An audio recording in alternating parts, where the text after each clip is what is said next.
recording. So know that everything you say from here on out is recorded for posterity. And the reason that we are recording these sessions, we will make these sessions available to you all on Friday afternoon. So all the sessions from this week, we'll post them to our YouTube channel, and then we'll share those links to the videos out with everyone who's registered for any of the programs this week. So know that those will be available to you all. But in the meantime, my name is Abby Prince. I'm the Director of Program Quality and Management at LeaderShape. And I'm just really appreciative of you all for joining us. This is the fourth time we've hosted this virtual Leadership Educator Series, and I'm really excited to have you all join us. And I'm also really glad to see some past facilitators for these sessions that have joined us as well, just to kind of continue in that learning process, because we're all teachers and learners. We all continue to learn from each other in these times. We've had over 950 people register for these sessions and engaging with us throughout those 3 series that we've hosted so far.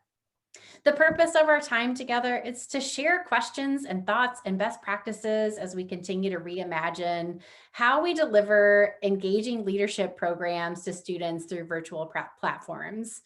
And speaking of virtual platforms, here we all are on Zoom, which is a tool that we never thought we would be experts on, and yet here we are. I think that this is a familiar enough tool to you all, but just in case if you needed to change your name or pronouns, please make the time to do that.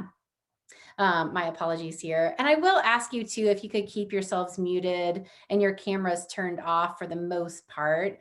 And if you have questions, that you could share them in the chat. I have found that that kind of just keeps things running more smoothly in the interest of everyone's time too. So thank you for doing that.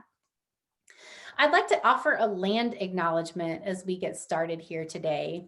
LeaderShape would like to begin this presentation by acknowledging that the land each of us is on today is the original homelands of Indigenous and tribal nations. We acknowledge the painful history of genocide and forced removal from these territories, and we honor and respect the many diverse Indigenous peoples still connected to this land. Please honor and acknowledge the Native and Indigenous peoples from the land you are joining us from, and give thought to your ancestry and the generations that came before you.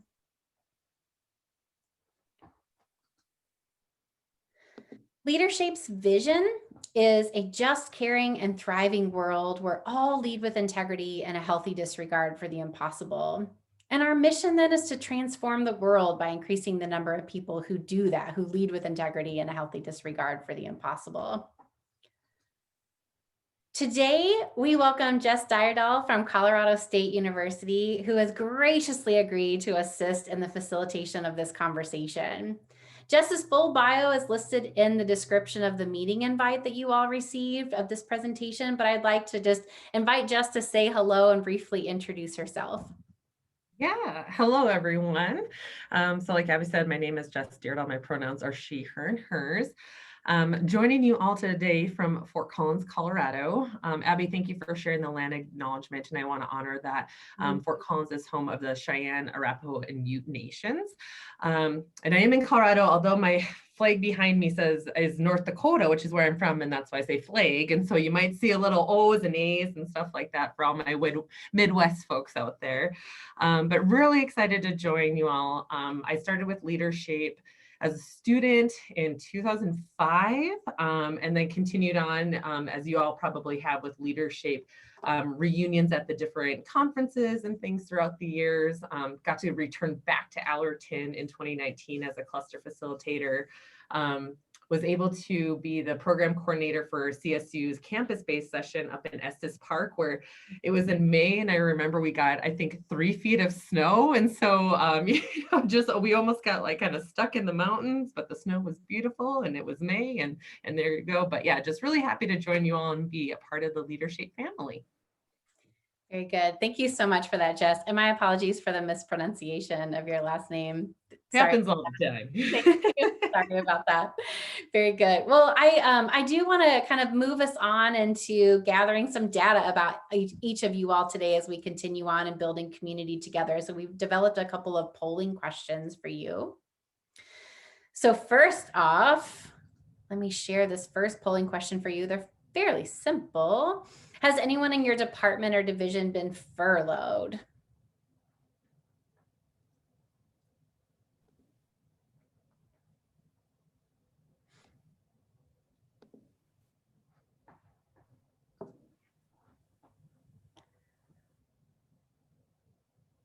We have 80% of you responding so far. So I'll go ahead and close that poll.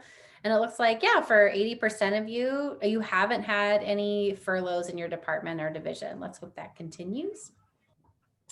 Let's go on to poll number 2, which is who typically attends your leadership program offerings? Is it students that are in leadership roles on campus, students that are interested in leadership positions on campus, or a good mix of both? And Maria, I see your comment there that your dog's name is Matilda, and that is just about the most darling thing I've ever seen. Matilda, it's so sweet. And Anna's comment of Rupert is pretty cute too. A big fan of Rupert. All right, with 77% of you responding, I'll go ahead and close that poll and share the results with you. So good, almost a good mix, I think, a good mix of students and then students that are already in leadership roles on your campuses. So thanks for responding to that poll question. And then a third and final poll question that I'll share with you here is around how would you describe the participation of students from historically marginalized backgrounds in your leadership programs? Very involved, someone involved, a little involvement, or it depends on the experience that's being offered.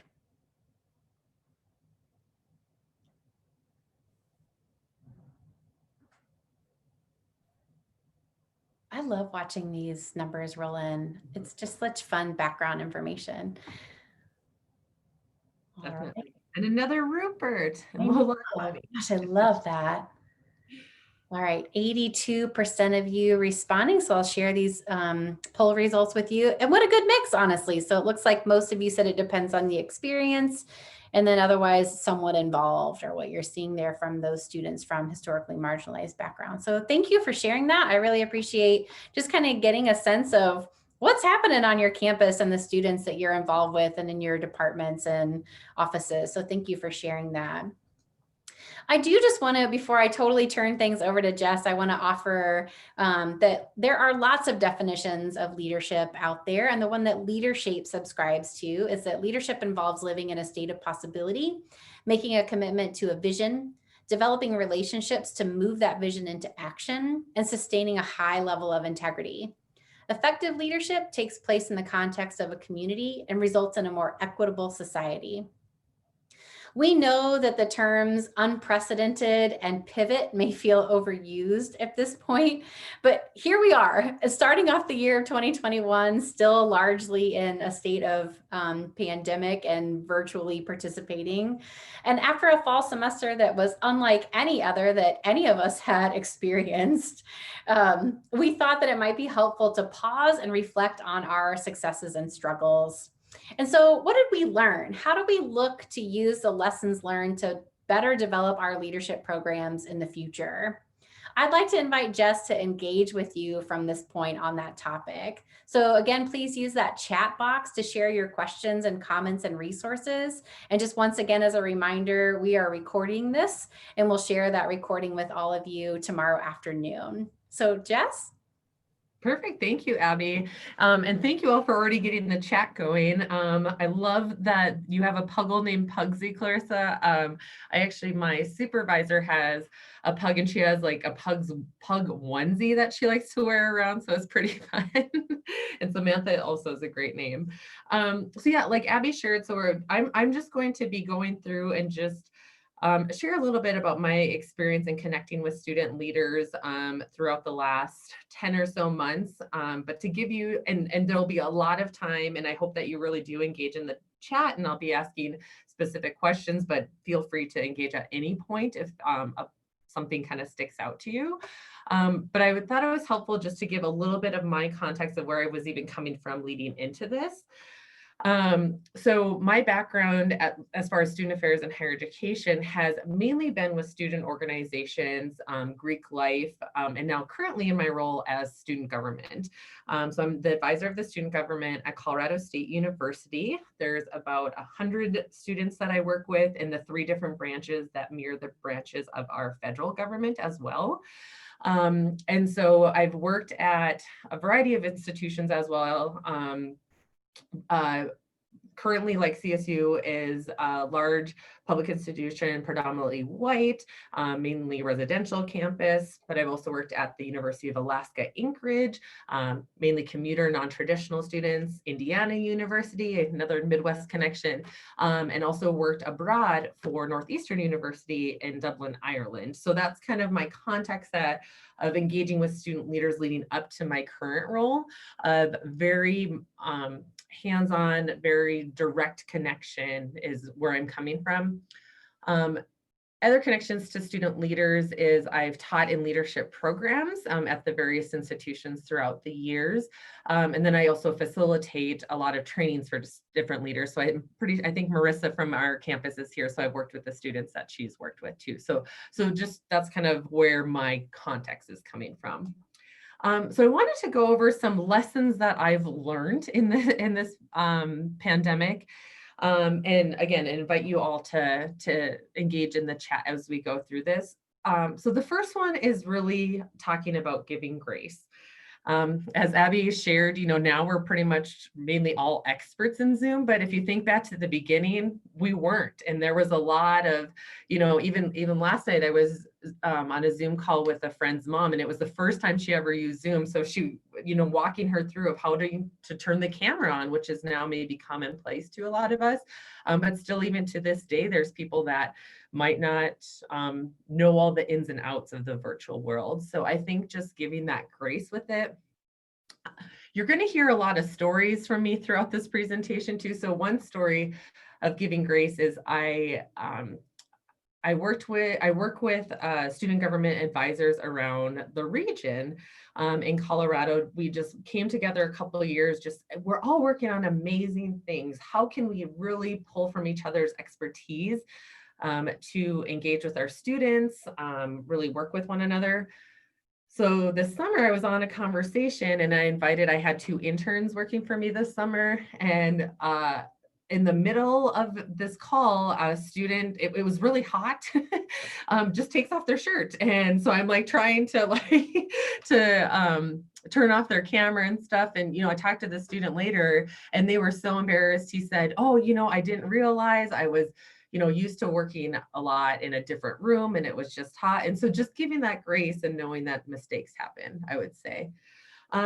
Another thing that I've noticed, and I'm sure you all probably have too, is that there's different points, whether it's maybe particularly student leaders, but also other faculty and staff members that maybe don't seem like their full selves. Maybe they're pulling back, maybe they're just not sharing as much, and just knowing and reminding ourselves, and this isn't new information, but reminding myself and for you all that we don't know what other people are going through at any time of the day.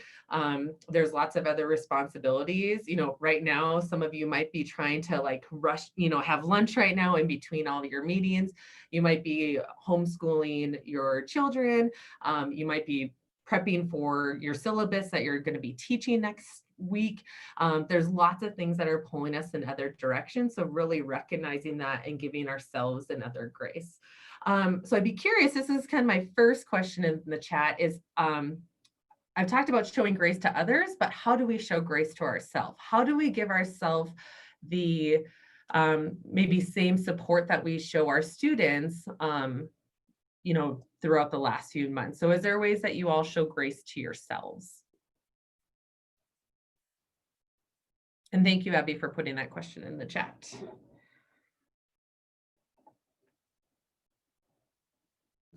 I think for me, one example is I try to wake up, and if you're familiar with Strengths Quest, positivity is one of my top strengths. So, if I don't get things completed one day, that's okay. I can do it the next day. Tomorrow's a brand new day is kind of how I just naturally wake up with my positivity. So that's one way I show myself grace.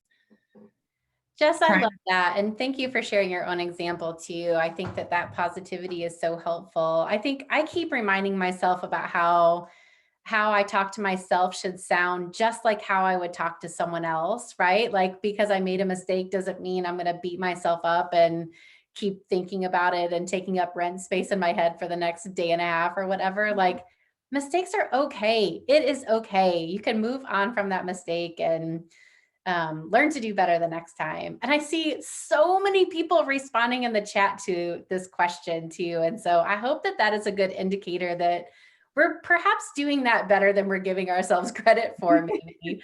Are there any that you're seeing in the chat there, Jess, that kind of stand out to you? Yeah, definitely. I think Sheldon saying being still, that purposeful mindfulness. Because Abby, I'm like you, and I love that phrase how you use rent space in your mind. I haven't heard that before, but really just that intentional being of mindful of your where you're at physically, mentally, emotionally. Stepping away from the computer, definitely, Marissa. I think, even just being if on the days that I come to campus of taking a walk. We have this beautiful oval that Marissa's familiar with, but just taking a walk and just getting away from the screen, not being super hard on yourself. Jennifer, that's great. Scheduling time, managing expectations, definitely. Sorry, I'm trying to keep up with the chat here. Yeah, at the end of the day, yeah, it's different. Yeah, it is okay. Just not holding ourselves and, just being able to breathe and making sure that, there's always time in the future. We don't have to accomplish everything today, is kind of what I'm seeing in the chat, definitely. I like Teresa's suggestion too, to take a walk, like clear your head and get outside and get a deep breath in you, right? Like, I think that that's so valuable. Even if that walk is like to the end of your driveway and back, like just get up and move around a little bit. I think that's such a great suggestion. Really love that. I'm a big believer in the Calm app. I don't know if anyone else is a fan of Calm, but the emergency calm feature has been really good for me in reminding me what giving myself some grace looks like, or just calming down from something that's been stressing me out a little bit and turning my shoulders into earrings. So yeah. Yeah, definitely. I love that. Love the puppy time, the pet time, just that reflection.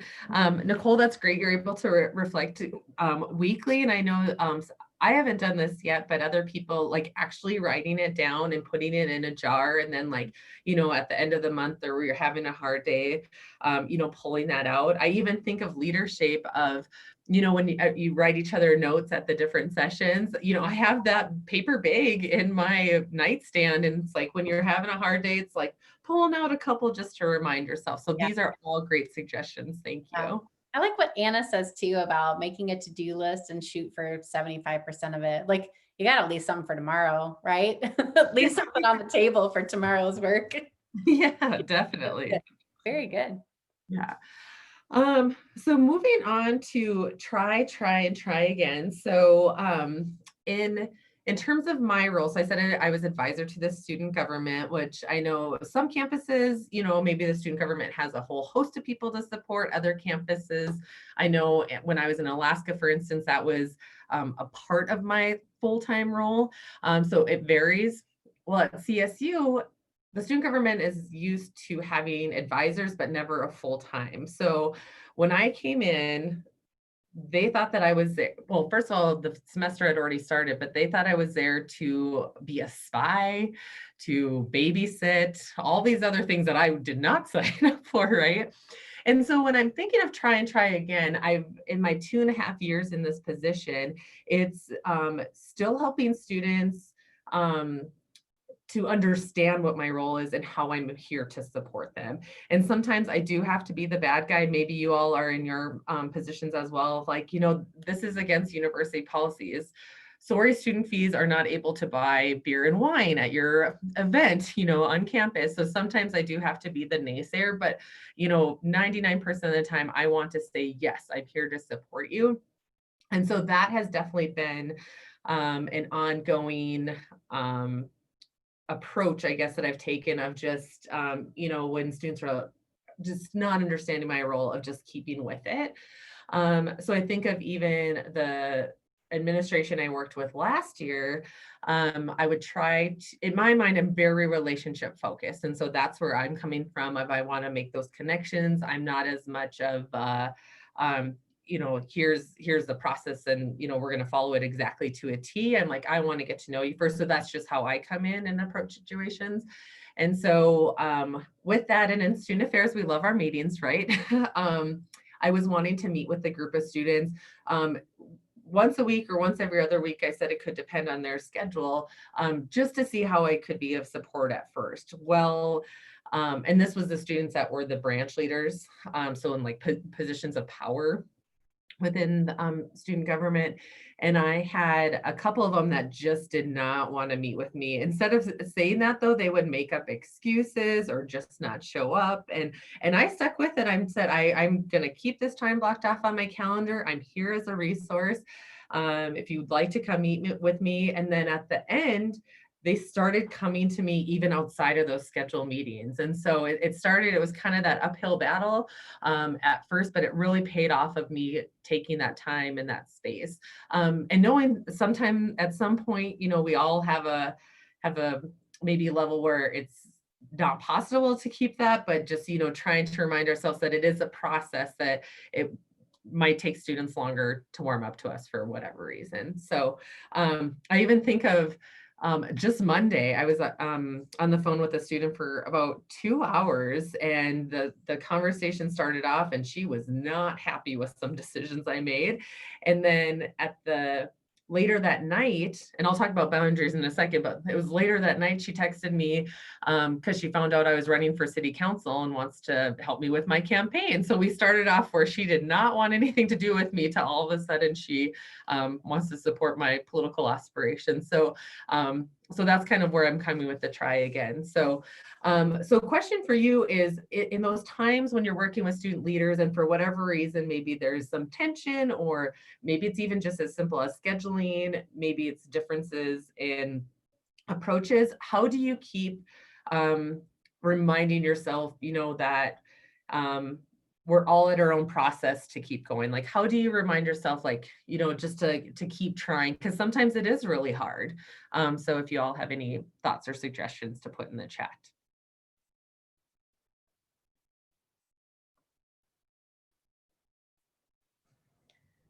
It's such a great question, and such an important question, I think, too, right? And I think in the example that you shared with those students, Jess, and just being able to kind of continuing to remind them, like, here's what I'm here for, here's what I can do for you, and then letting them kind of come to you on their terms, I think might not work in every situation, in every campus, and every campus culture, but for that to work with you and your students, like, to find that thing that works so well, like, good for you. I think that's really great.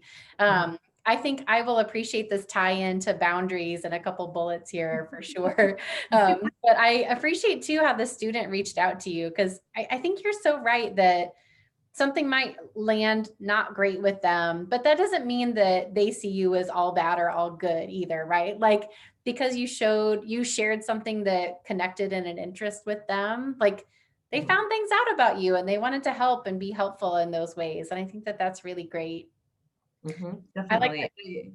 I'll talk a little bit more about this in the next slide, but so much obviously gets lost in the virtual world. And so, you know, just kind of being able to give more context or explain or understand, that. really great. Oh, Yeah, Sheldon, I love the patient persistence. That is a great phrase right there. that's so good. Radical honesty with students too. I appreciate that from Anna.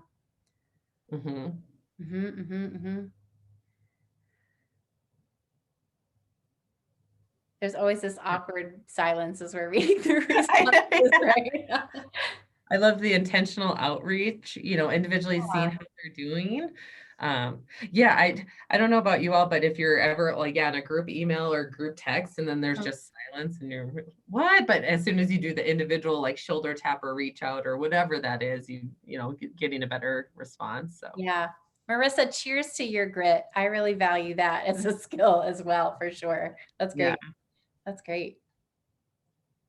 Yeah, remember, just because a process has failed doesn't mean you have to start from scratch. So making the adjustments, I love that. It's not always going back to square one when you're trying again. Yeah. You've always made a little bit of progress going through. Yeah, that's a great suggestion, Jade. I like that too.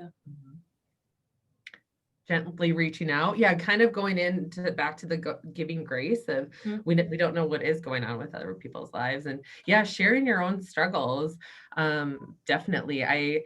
My dad in November was diagnosed with cancer and now a month later has beat it and doesn't need chemo or radiation, which is phenomenal and amazing. And I shared that with my students that I work closely with in December. I'm like, hey, I'm here for you. I'm here to support you. And I also have a big thing going on in my life now. And they are really understanding, really adaptable with that. And so, and right, we're all willing to share probably different pieces of us. So like some people, maybe everything's laid out. Other people obviously want more privacy, but whatever you're comfortable in sharing. Mm-hmm.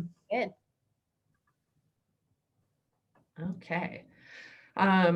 So as I was saying with the, things getting lost in translation, so that's kind of what I mean with the square peg in a round hole of, to me, what's been interesting to reflect on over this last year is, we've gone from the past of having so many in-person meetings and me being a kinesthetic learner and like even just like writing things down or being able to see people's body languages and things like that is a little bit harder, obviously, in this two-dimensional world, or if it's over text message or email or what have you.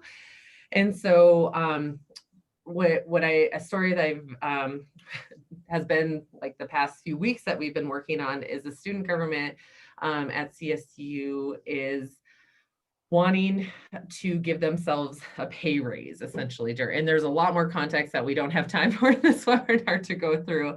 But with that, we've had so many different conversations, and instead of like, conversations with 3 people here, 3 people here, 3 people here, just because of schedules and different circumstances. So ideally, if we were not in this virtual setting, it would just, hey, let's all schedule a meeting for us all to come to the table and really kind of hash things out. Well, just based on circumstances, there's a lot of, kind of hodgepodge of getting things together. And then a lot of stuff gets lost in translation. And what I've learned, even if you want to follow up and share information on email, even that can get misinterpreted.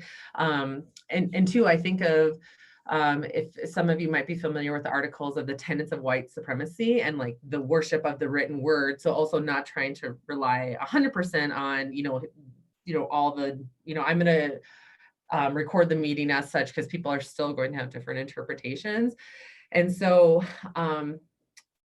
so sorry if that was bouncing around a little bit, but for me, it's just, there's just different things that might not fully align, but you can still come to a place of understanding at the end of the day. And so this week, I think we finally got there. That was a 2-hour conversation on Monday, to be able to, okay, let's share a little bit of the background. Let's look at the 30,000 foot view and kind of go down from there, to really seek that clarification and come to a common ground with that. So with you all, the question that I have is, what is the best way that you've seek to find clarification if there's been some misunderstanding or misinterpretation or just misconnections maybe during this time? Is there anything that's helpful to clarify or just kind of come to that understanding?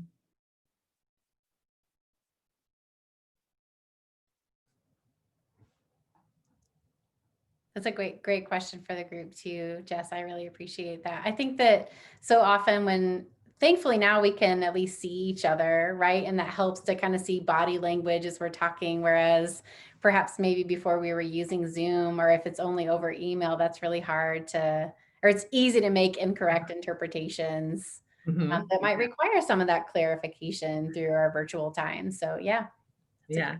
Well, I was even talking to a relative last night, and I happened to be in a town where one of my cousins lives last weekend, but I was there to see like a friend I hadn't seen in a really long time. And my cousin's like, oh, you're here? Like, why didn't you let me know? I'm like, sorry, I'm here to see this person. And the cousin responds, have a good weekend, period. I'm like, is she mad at me? It's just like punctuation and text message and everything can potentially get misconstrued, and maybe she really was wanting me to have a good weekend. So. Right.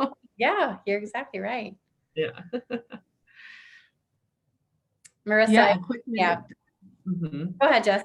Oh yeah, I was just gonna share.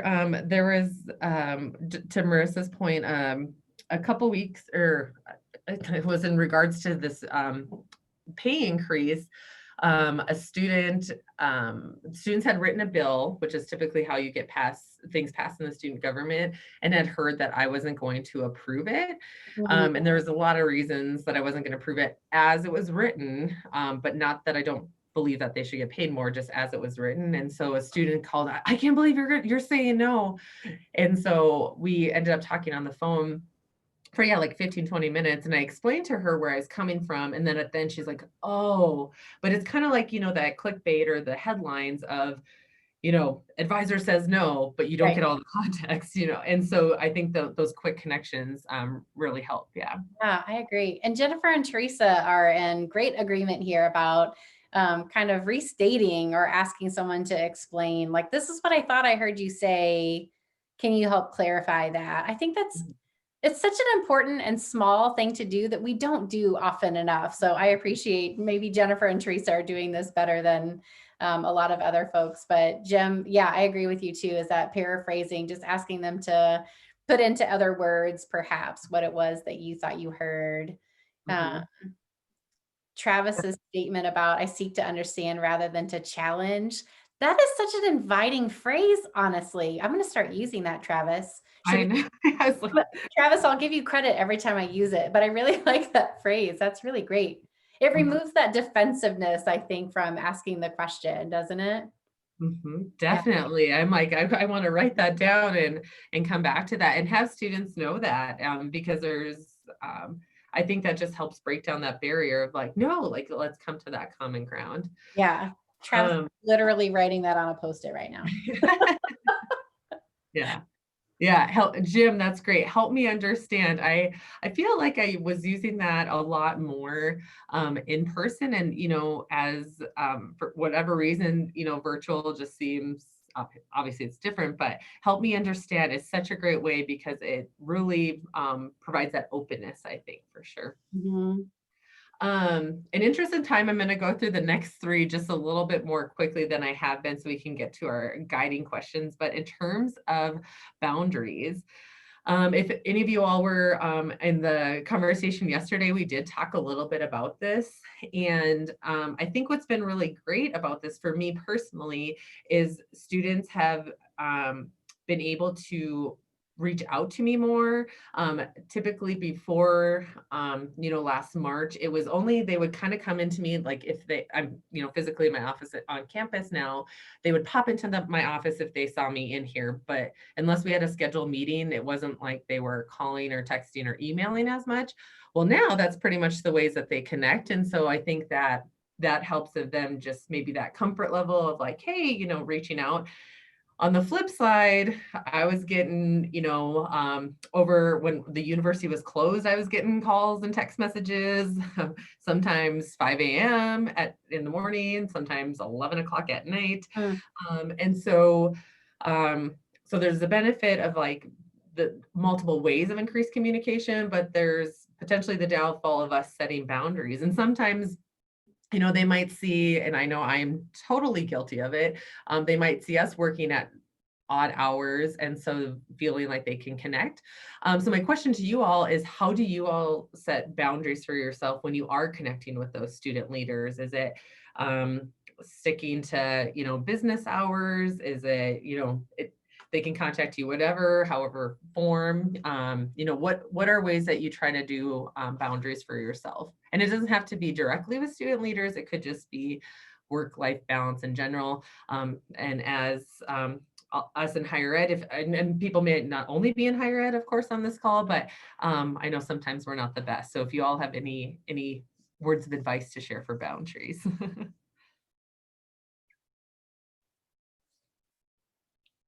Oh, and I like that. Walk me through how you got here. That is a great one too. Kristen, that is so true. You're not a cardiologist, nor are you paid like one to be constantly accessible. No one will die if this has to wait. Very true. I often remind, and sometimes, right, we're maybe better of reminding other people than ourselves of this. But I'm always like, at the end of the day, is whatever decision I make or whatever approach I'm going to do, going to harm others, and in that point, we can give ourselves grace and can schedule time to disengage from work. So definitely. Scheduling emails, definitely. So like, yeah, we have that function. And I noticed Outlook started doing this just maybe a couple months ago, that if you're writing it at 10 o'clock at night, it's like, are you sure you want to send it now? Why don't you schedule it for the morning? So even, having that helpful reminder of like, yeah, I can write it right now, but I can delay to send it is really great. I think that's so great too, because I think when we start replying at 10 o'clock at night, that tells people that we're available to email with them at 10 o'clock at night, right? And so Yeah. we Yeah. teach people how to schedule those things with us. And so I appreciate Maria's guidance around 24 hours of response time during the weekdays and 48 hours of response time on the weekends. I think that's totally reasonable. Yeah. I actually had a student tell me the other day that she expects a response within 24 hours. And I had to tell her, I'm sorry, there's sometimes I cannot get to you within 24 hours. I said, I will try my best to give as quick of a response, but I cannot guarantee that. So yeah, and that just came up the other day too.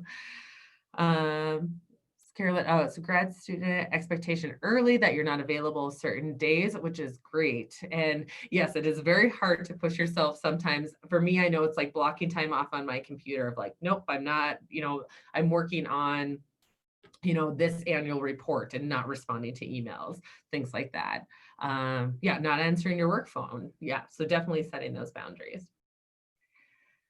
Perfect. Thanks all. And thanks for, engaging in this chat so much today. The next thing that I want to celebrate is, what are some of your high five moments during this time? One that is pretty recent is, as I'm sure, some campuses, if you're a part of a campus last spring, potentially offered other options for grading for students, in terms of like, here we had like a satisfactory, unsatisfactory, or like a pass fail kind of options for grades. The university was not going to allow that in the fall. However, a couple weeks before the semester ended, there was a group of faculty members that were having these discussions, and then on the students that I work with in the student government passed a resolution requesting that, and how the timing just worked. And I think if we were in person, maybe I wouldn't have been as quick to like share this, but I shared the students resolution with our like VP of undergraduate affairs, and others that are higher up in the academic world. And it literally happened right before they went to a faculty council meeting and then decided to offer this grading option to students. And again, the conversations were already happening on the faculty side, but I think having the student voice just made that possible. And it was really amazing to see that happen so quickly, and to have such a great response from faculty and staff in supporting the students. So I think for that is definitely a high five moment for me. Another thing, working with student government, we've been talking for years about increased transparency. Let's record the meetings and send them out. Let's, make the bills that we're working on more accessible to students. And we're currently in has forced us to do that, which I think has, jumped us forward years, because it maybe could have taken that long had we not been in this situation. So I'm curious for you all, what are some of your high five moments from working with student leaders at this time? And I know, and sorry if I missed a couple of from the last questions about the boundaries. Yeah, so if the text is so long you have to scroll, it should probably be in an email. Yes, definitely. Yeah, email outside of business hours, heading into long breaks so that you're, taking a break. I know over the holidays, I did have to remind students, hey, the university is actually closed, and I would respond then, but hey, I'm not likely to respond. And, the typical time, had it been like, a day like today when the university is open. So. Yeah. Jess, I know this doesn't exactly answer your question about the high fives, but I appreciate your asking it, because I was thinking when things have gotten so frantic during this time, I have definitely forgotten to celebrate those small things. And so I think just even like being mindful to look for the high five moments, I think are really important too. So as our community that's joined us is thinking about those high five moments that they've celebrated with the student leaders, I just appreciate that you've put the high five moments in front of us to think about like, yes, it's important to still celebrate those things, even when we've been so caught up in just getting the work done. I really appreciate that. Yeah, definitely. Highest turnout numbers. That is a That's phenomenal. I awesome. know similar, we have our student senate on Wednesday nights, and we've had engagement for lots of people that are not even in Senate that are just tuning in and really paying attention. Making connections with Black student leaders and able to help them through their needs within the diversity inclusion office is great. um, First year leadership program, most engaged cohort ever. Yeah, and I do agree, Nicole, that students that I worked with do share that they miss that connection, especially if a lot of their classes are asynchronous. So when I was teaching in the President's Leadership Program last spring, the students were saying that was the only time that people were actually meeting at the same time. And we did not make it mandatory for students to come. We just, myself and my co-instructor said, we're just going to hold this space for you. Some weeks we were talking about, their sourdough bread project or whatever they were working on. But they just felt like that was, the time that they could have that connections with others, definitely. Mhm. New skills that students have contributed to the program, definitely. A personalized thank you card note. I love that, Melody, of just, really reaching out. I actually have gotten into the same things of just writing thank you cards, and people, you never get like actual handwritten cards anymore. And so just trying to engage that way. Yeah. Good. Oh, I love that, Tara. I actually had a conversation last night with a student who was a 4.0 student, and last semester she was quarantined multiple times. She moved 3 times within the semester, so she ended up withdrawing from almost all of her classes. And so I love that. Feel proud of from the fall and reflecting on what was good. Yeah, that's really good. One of our previous sessions with the Leadership Educator series, Kristen Economist walked us through like chart out your highs and lows from the fall semester. And I don't know about other people, but for me, I was like, oh gosh, I think we've gotten so caught up in saying like, this semester sucked that we forgot like there were some really great things that happened. And so going through that exercise to be able to see that there were good things that took place, we just kind of buried them a little bit with all of our accidental negativity or frustrations, I think. Yeah, definitely. And Jade, yeah, where I think students have that ability to adjust and really have shown some great resiliency during this time, definitely. Because and I know different parts of the country, different even within Colorado, I can say like different counties had different regulations from, the other side of the interstate here, they had different things in place. And so just adapting with the ever-changing guidelines and things could be difficult. And acknowledging it was a hard semester. And there's hopefully some spots of positive light in there. So the last thing is self-reflection. So this is admittedly one of the things that I do most poorly. And so that's why for myself, I put that last, but it does really work. And a story I want to share is, like I said, at kind of the beginning, sometimes I have to be the naysayer of like, oh, we can't really do this, but really for myself in reflecting of how am I encouraging students to be creative? And then how am I encouraging myself to be creative? So example I'll give is university travel has been suspended since March. And there are very few exceptions. It's almost or the only exceptions are if people are needing to graduate and need an academic credit to do like research outside of campus or something to that degree. Well, I had a student she's a senator from the Native American Cultural Center here on campus, came up with a bill to help fund students, Indigenous students to return home during this time. Now, at the time, I could have said, nope, we have we're not allowed university travel at the time. But instead, I'm like, there might be, maybe not in the fall semester, but maybe in the spring semester, some restrictions might be lifted, and who knows still. But being able to, okay, let's not, the student wanted to write the bill specifically for fall break. And I said, Lizzie, let's look at it from like more of an academic year, or at least lay the foundation for future years. So she ended up putting the bill through. It was her first one. She was so excited. It passed unanimously, and now it's in place and ready to go should that university travel restriction be lifted. And so, not just being that immediate no, just really trying to think broader of how can we potentially make this happen. Doesn't work all the time, but that was in my self-reflection of, it costs more time and energy on the student's part, on my part, other people's part, but the benefit to the student body is priceless in those sense. So is there anything that you all have been self-reflecting on that has, items that you wanted to share out to the group?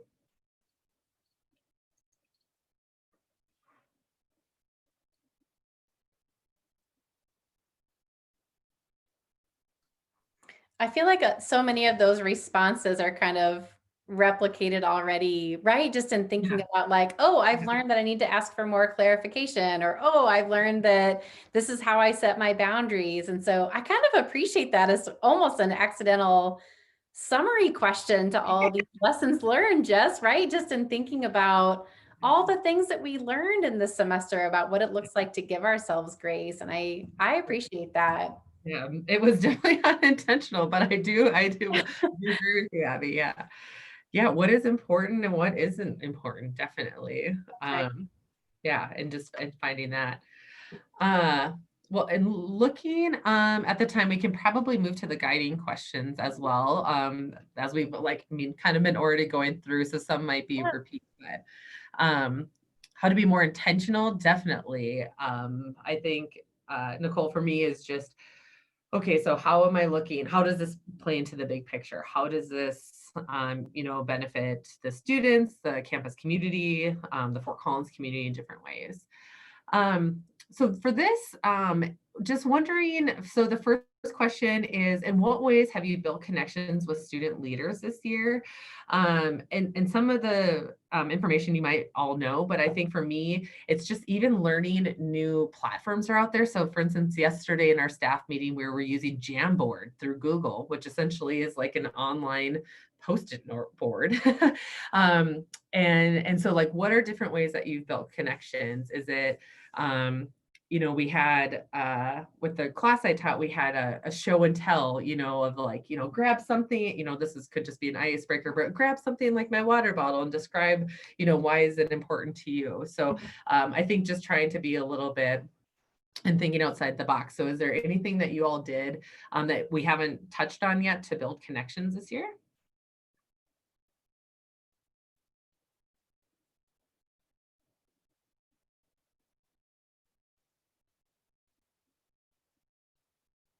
I think like even GroupMe, I don't know how many of you all use GroupMe, but that has been a great way that, especially we do have a couple students that work for us that will come in like physically to campus, but for the most part, we're pretty virtual, as I'm sure most of you are. But GroupMe, just seeing like, the different memes and GIFs and things like that. Yesterday was someone's birthday. And so the chat is just kind of, very active, where before this we had GroupMe, but it was only like, hey, a reminder, we have our end of the year party this week, where now it's a little bit more common. So is talking through what's happening and seeing uncertainty. Band, yeah, definitely another great platform. That's great. Sarah, you're good. I also have a big thumb, so it's hard sometimes with that. Marco Polo. I haven't used that in a while. That is so great. I do love Marco Polo. That's you. Moving on to the next question. Is there ways that you've adapted your own leadership style to connect with students virtually? So for me, my leadership style is typically to be, like I said, that relationship focused, but also to be more proactive in my reach outs to students. In a virtual setting before, it was definitely more responsive and reactive because I just felt like, like was rushing around campus, moving from one spot to the next. That was always taking a lot of time, where now I've moved from the kitchen to the living room.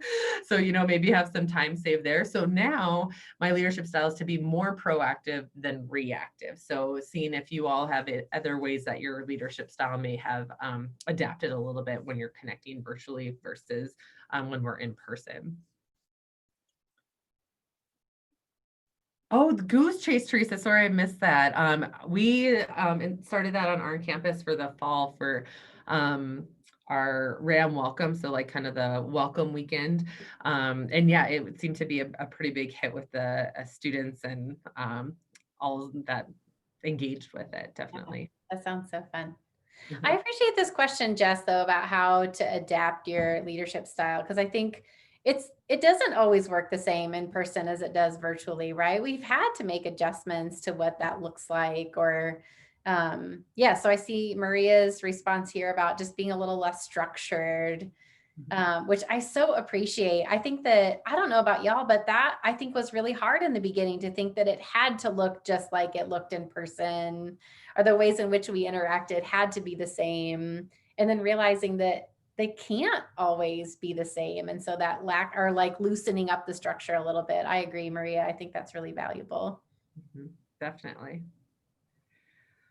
What about when you have adapted your leadership style, but sometimes that communication outreach has failed? So we talked about ways that we've connected and how we've adapted. And sometimes that just doesn't always happen. It could kind of go back to the square peg round hole conversation, where I know for me, I think Marissa, you were the one that put in the chat of just like picking up the phone sometimes and being able to, and I'm much more of a phone person than a texter. Like I get lost in text messages and I forget to respond and things. And so for me, it's just sometimes just picking up the phone. Hey, I'm just checking in. Haven't heard from you for a while. Like, how is it going? Is the approach that I use, but also might not be one that everyone uses. Mm-hmm.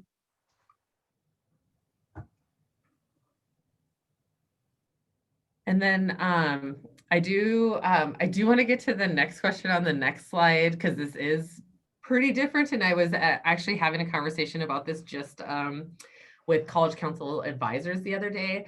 So I'm curious in your all's experience is, how has the anonymity, I can't ever say that word. I feel like on Finding Nemo, factors show up when engaging with student leaders. And what I mean by that is, we often talk about, social media, where you have the ability to be anonymous almost. I mean, you could change your screen or your social media like handle. You can follow people that you maybe have never met before in your life, and you could potentially say things to them that you wouldn't normally say if you had a relationship with them or you had connected with them before. So how I've seen it is, almost all of our meetings are on Zoom, where we will have a chat going, and I can give a specific example. It was during our student government debates in the fall, where they were live streamed, and then there was a chat going, and people were just very disrespectful to each other in that. And I think it's, if the debates were in person, you wouldn't have people necessarily in gallery input saying the same things that they were saying on the chat. So how have you seen that maybe potentially showing up with your student leaders? And then how have you navigated that situation?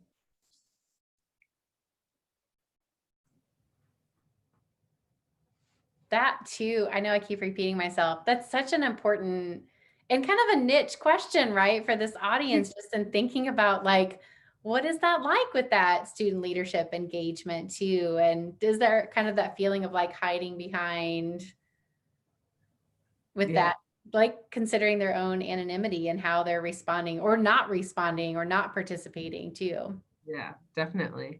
When I was talking to an advisor it was on Tuesday, he shared that he has never received so many screenshots of group chats before in his life, because, you know, it's just like people in like a group me or whatever sharing things that they might not have shared in person. Yeah, that's a really great point. And so please feel free to share that in the chat. I'm going to skip the next question and just end on a positive note, as we are nearing the top of the hour. This has gone way faster than I thought it was going to. What are any aha moments that you all have had in the past year in connecting with student leaders? Is there anything that really has stood out to you? Is there anything that you know, we talked about high five moments, but is there, you know, any kind of light bulb moments that you wanted to share or celebrate?